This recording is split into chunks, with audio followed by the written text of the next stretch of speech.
Aujourd'hui, vous n'avez pas du mal dans le cadre d'une organisation bu tax ñi nekk di wax au sein d'un parti politique parce que ñu bari dañ jàpp ko ne Pastef aujourd'hui li nekkoon forum muy commencé nekk faiblesse am c'est-à-dire am benn union boo xamante ni chaque débat bu génne ñu mën a xam fii dañuy positionné wu mais aujourd'hui remarque bi dafay am ci genn wet mooy yéen bu ngeen génne sax def penalty wala bii contre son camp loolu qu'est-ce qui se passe exactement.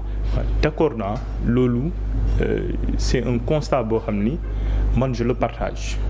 C'est que tey y a un travail boo xam ni on doit le faire au niveau du parti. D'accord. Je suis tout à fait d'accord.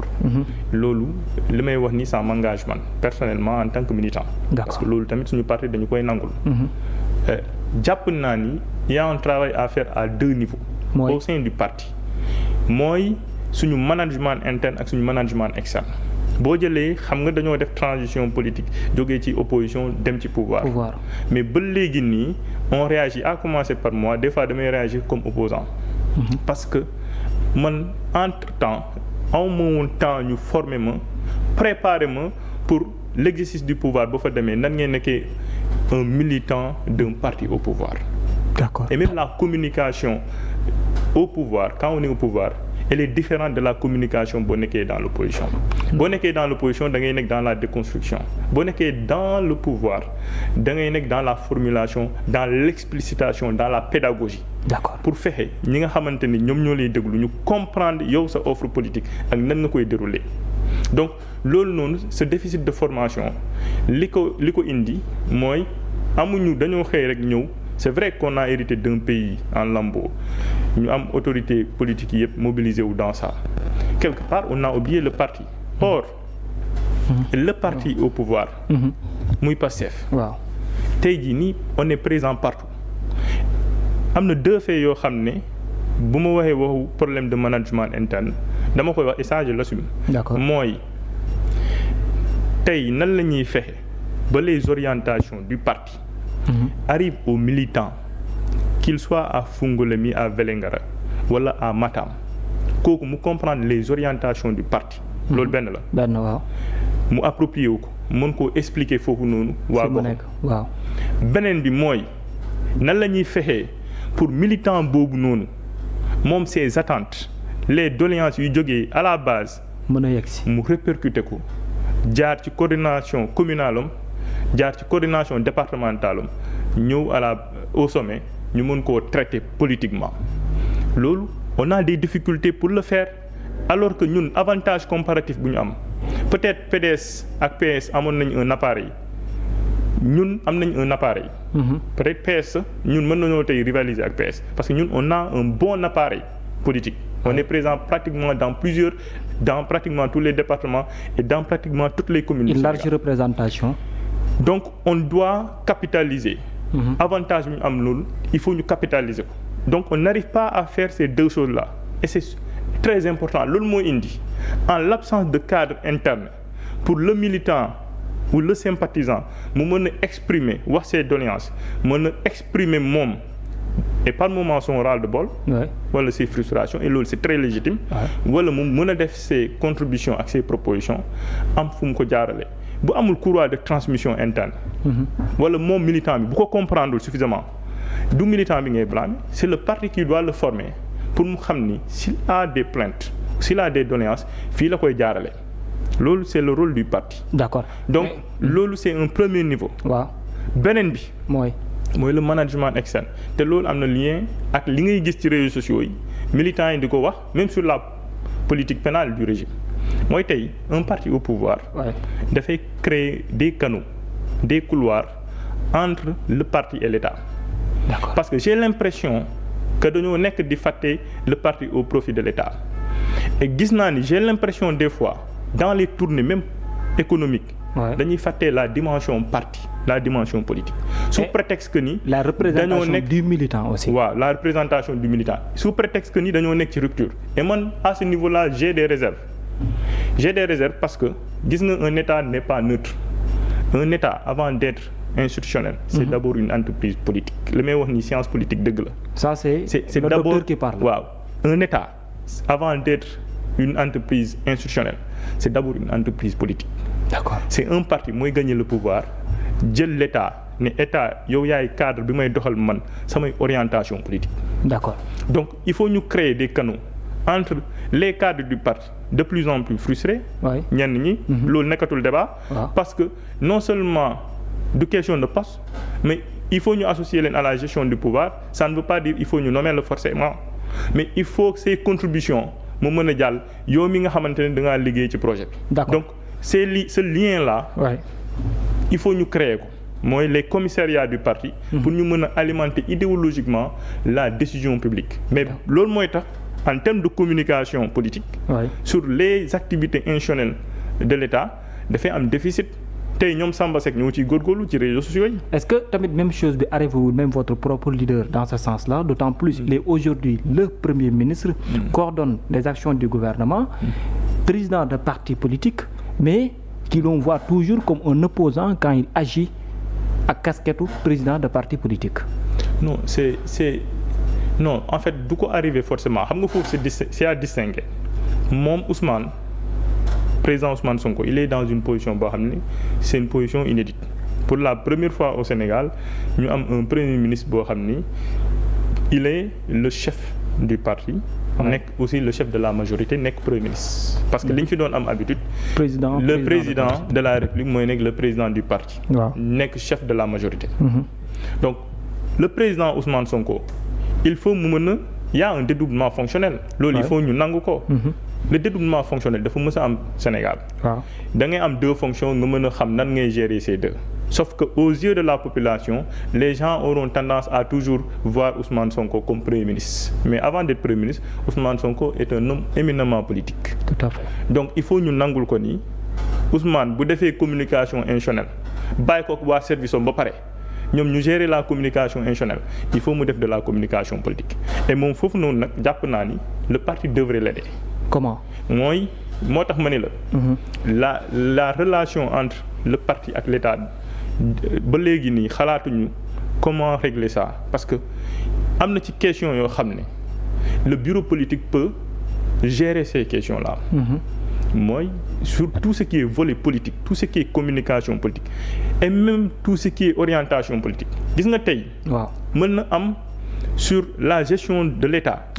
mën na am réeroo ci nan la ñu war a dérouler les orientations politiques.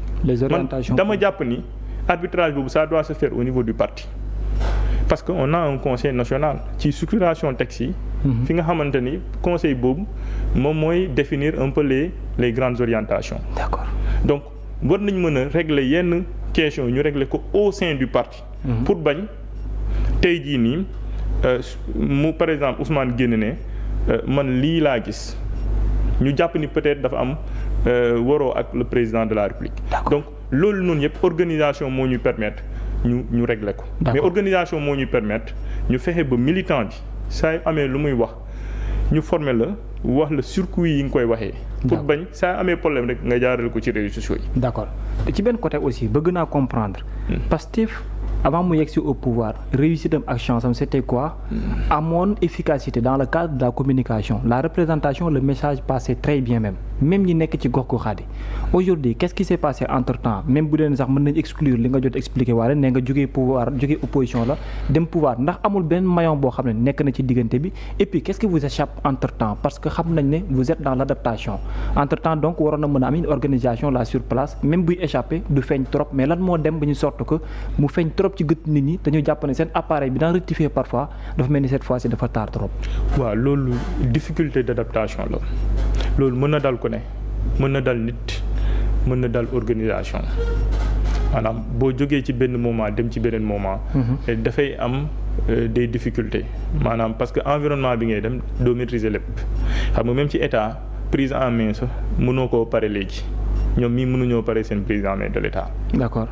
donc l'appareil politique dafay toog par moment di xaar te ñun tamit dañoo tàmmoon opposé wu ba dem nañ ba pour ñu mën a adapté wu à la nouvelle donne c'est difficile donc il faut ñu développer peut-être un programme d'adaptation boole ci surtout la formation la sensibilisation au sein du ak parti. la réorganisation c'est important parce que sinon dafay indi une léthargie mooy dañuy toog ku ci ne dem toog ne waa nañ seetaan ñii ne ñi nga xamante ne ñoom lañ nommé nañ dem ci plateau yi dem défendre ñoom seen option seen bilan ñi nga xamante ne ñoom lañ nommé ñu jàppandi amuñu temps pour dem défendre seen bilan nañ ñeneen ñi nga xamante ni ñoom lañ nommeegul ñoom nañ dem défendre mais man tey mënuma défendre forcément tout le bilan de ce que nous faisons. parce que xamoo ko. parce que voilà loolu moo tax ma ne la gis nga le lien entre l'État et le parti dafa des quand tu es un parti au pouvoir man dama war a am ci sama position dans le parti je dois avoir la primeur sur certaines informations. ñenn ñi ne moom même dans vos groupes parfois les cadres ma joxe exemple. ay Moncap wala yeneen affaire yu noonu. ñenn ñi daan bokk ci yenn groupe yi am na ñoo xam ne aujourd'hui ci lañ bokkoon yenn information yi nit ñi bu ñu ko soxlaa pour défendre leen sax c'est tout un problème. tel est le cas. waaw non loolu mënu ma ko wax exactement mais li ma mën a wax le constat te dama je le dis modestement c'est on est là pour constat c'est li ma te fi ma koy waxee je sais que dama koy wax ci média. mais c'est pour le bien en réalité. li may wax ça arrive et je pense qu'on va corriger cela mooy si on n'arrive pas à créer le lien entre l'État et le parti de sorte que commissariat scientifique ak yooyu noonu les autres organes du parti ñu mën a xam ce que l'État fait au quotidien ce que par exemple tel directeur fait ba bu ñuy dem ci émission ma mën a yóbbaale ces éléments là défendre ko ñu mën a am des points yoo xam ne des revues yoo xam ne des points des réunions yoo xam ne on fait ça avec les gens du parti ne leen sur tel actuellement par rapport au redressement du pays voici fii lañ jëm soxlawuñu am tous les éléments statistiques soxlawuñu xam tous les éléments yi fa nekk mais ñu am une idée ça permet ñu mën a anticiper dans la communication. D'accord. ba beneen bi mooy et là c'est très important c'est que même ci yow li nga prévoir def le parti dafa war a am un œil ci li nga xamante ni moom le premier ministre ak le président de la République def ak même suñu parlement suñu groupe parlementaire seen option ak seeni vote le parti doit être au courant ça c'est li may wax nii c'est bu ñu bëggee nekk un parti très fort un parti boo xam ni on sera là ba 2050 et le militant de Pastef tey muy voter de la même manière fii ak 2050 li may wax nii foofu laay waxee. D'accord. donc loolu c'est un travail ñu war a def. en interne professionnaliser la gestion du parti xam nga le travail politique. nit ñu bëri xamuñu ko. mais man mii def science politique xam naa ni y a ce qu'on appelle le travail politique gis nga même les chargés de mission yi ngay gis nii c'est pour faire en réalité du travail politique gis nga même les cabinets dans les ministères en réalité c'est quelque part pour faire du travail politique. Ça c'est une partie de l'État mais c'est un travail politique. C'est un travail politique état maanaam bu ñuy créer état bu ñuy organiser état xam nañ ni état parti politique moo nekk derrière. parce que parti politique moom mooy concourir à l'expression du suffrage. man su ma demee ba gagner. Le projet qui a triomphé au Sénégal le 24 mars c'est pas un projet boo xam ne ay fonctionnaires ñoom ñoo ko présenté aux Sénégalais. Non. Ce sont des hommes politiques qui ont proposé un projet ñu dem sur le terrain raag ak gars yi proposer leen les Sénégalais ne leen projet de souveraineté bi ñu bëgg. projet de prospérité ak de justice bii lañ bëgg bu ngeen demee na ngeen fexe ba ngeen doxal ko. mais ñun loolu la ñu war a nekk ci option boobu la ñu war a nekk donc il faut que le parti nekk une grande machine pour cuisiner les grandes réformes de notre régime loolu man dama ko gëm. D'accord. xaw ma ndax ñeneen gëmuñu ko mais c'est un débat boo xam ne dama koy lancer ku ci bëgg nag mu bon après mu wax moom xalaatam mais li ma jàpp man et loolu ça doit se faire primo les chargés de mission c'est une excellente chose. C'est une très bonne chose pour yow. Absolument non. Souvent critiqué. Non ñun on a fait mieux beneen bi mooy les cabinets un cabinet le cabinet du président ça doit être un lieu boo xam ni. Ça doit être un cabinet politique. Non dina am une dimension administrative dina am une dimension technique. Mais il doit y avoir des profils politiques. Absolument parce que boo jëlee le cabinet du président il y a des militaires il y a des conseillers techniques yooyu noonu yëpp.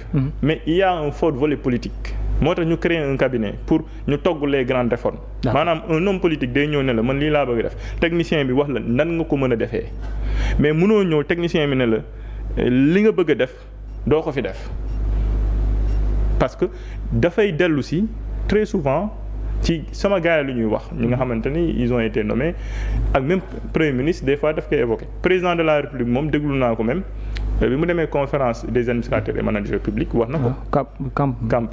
Et dafa rappeler un principe important c'est la soumission de l'administration publique à l'autorité politique. Et là ñu mettre en question les attributions institutionnelles. aussi oui non mais oui waruñu ko remettre en question tant que les ordres ak l'orientation ak la ligne politique définie respectent les lois et règlements mais man du sama coobare damay xëy ne man je suis un haut cadre de l'administration.